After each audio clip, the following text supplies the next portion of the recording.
Last week, I promised to walk you through the exact step-by-step method on how to process your emotions in real time, right? But hear me out. Before we get started, I wanted you to become aware of two things, and the first one being awareness of your breath. Notice how when we are angry, our breath is usually fast and short, and most of the time our jaws, our chest, and our shoulders tighten, and the only thing that we want to do during that moment is either to fight or to react to something. And when we are afraid, our breath is usually shallow and small, and our body most of the time tightens and we slosh over, because in those moments what we want to do most of the time is either to hide or to run away from the perceived danger. And when we are sad, our breath is usually shallow and heavy, and sometimes our body fails to take in deep breaths because our chest feels so heavy. This is not weakness, but rather it is our brain's way of reacting to perceived danger, and it doesn't know the difference between real or perceived danger. To it, anything that can harm us or any situation that looks threatening, it automatically registers as a threat, and it wants to protect and safeguard our lives. So even when we face a frustrating situation, our brain exaggerates the threat and prepares our body to either fight, to flee, or to freeze in that moment. Now, taking it back to our breath and how it plays an important role in all of this. Just like how our breath automatically changes without us even realizing it when we become angry or when we are sad or when we are afraid, so too can we use our breath to actually calm our body and bring about a state of safety and security within. When we consciously choose to become aware and to control our breath during stressful moments, our parasympathetic nervous system, the part of our brain responsible for rest and digest, becomes activated. And when it becomes activated, it helps counteract the fight, flee, and freeze responses that were already happening within our body. And because of that, our body starts to calm down. This is why step 1 of real-time emotional processing is not thinking or reacting, but rather breathing. Let your breath be your first word. Notice it, feel it, and consciously regulate it. It is the gateway to activating this part of your brain called the prefrontal cortex, which is responsible for decision making, reasoning, as well as responding with intention instead of reacting. So here is a simple exercise to start training this awareness. Inhale quietly through your nose for a count of 4. Let's do it together. 1, 2, 3, 4. Hold your breath for a count of 7.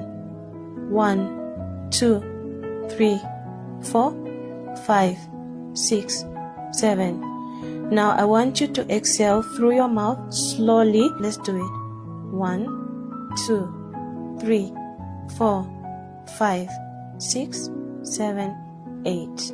Great. Repeat this cycle 3 more times to make it a count of 4 breaths. Now that we have tuned into our breath and regulated it, we move forward to the next crucial step, and that is naming what we are feeling. So most of us only have like a handful of emotions that we use on a regular basis, like sad, happy, angry, afraid, or frustrated. But as human beings, we have over 100 different emotions that we experience, and the more accurate we are at identifying what we are feeling, the closer we are to understanding the real source of the emotion playing at hand.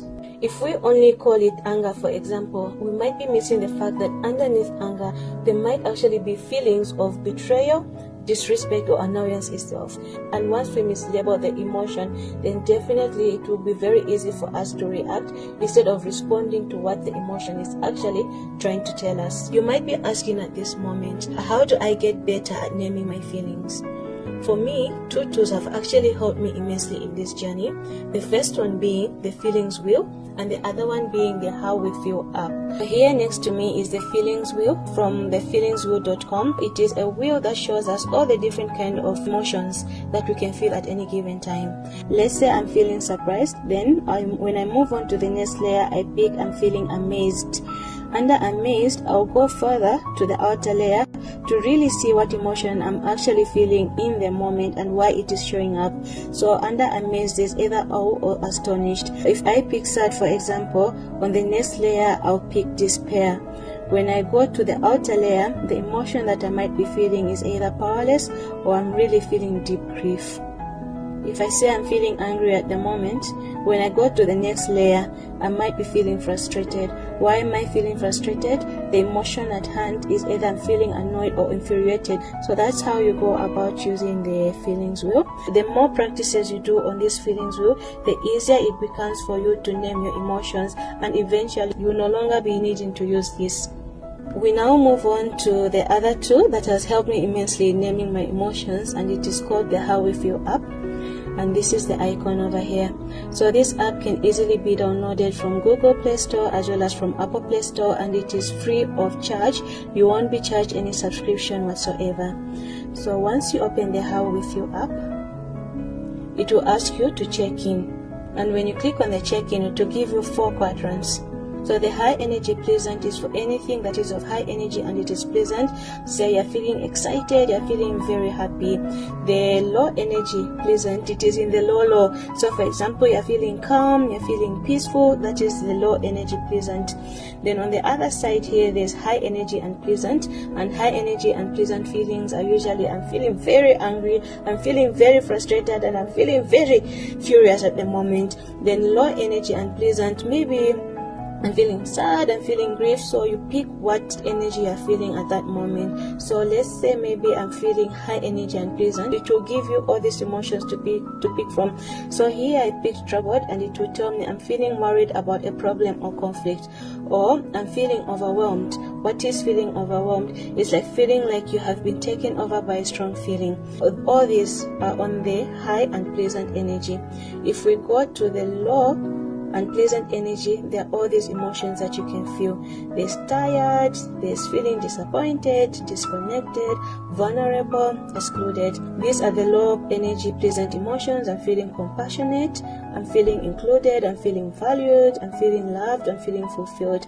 And these are now the high pleasant energy emotions. I'm feeling engaged, I'm feeling productive, I'm feeling inspired, I'm feeling joyful, I'm feeling thrilled, exhilarated, successful, determined. Depending on the emotion that you're feeling at that moment, that's the one you pick. So let's say I'm feeling enthusiastic. It says highly interested in an idea or activity.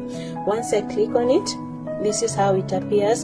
It even allows you to write a journal of explore why you might be feeling enthusiastic. Once you're done, you can finish that part. You move on further to understand why we are feeling that emotion at that moment. What were you doing when we're feeling that emotion? Were you driving? Were you with family? What were you doing? Who were you with? And even any physical sensations. Where were you feeling that emotion in your body? Eventually, with time, when you come under the analysis part, it will give you an overall breakdown of the emotions that you have been feeling on a regular basis.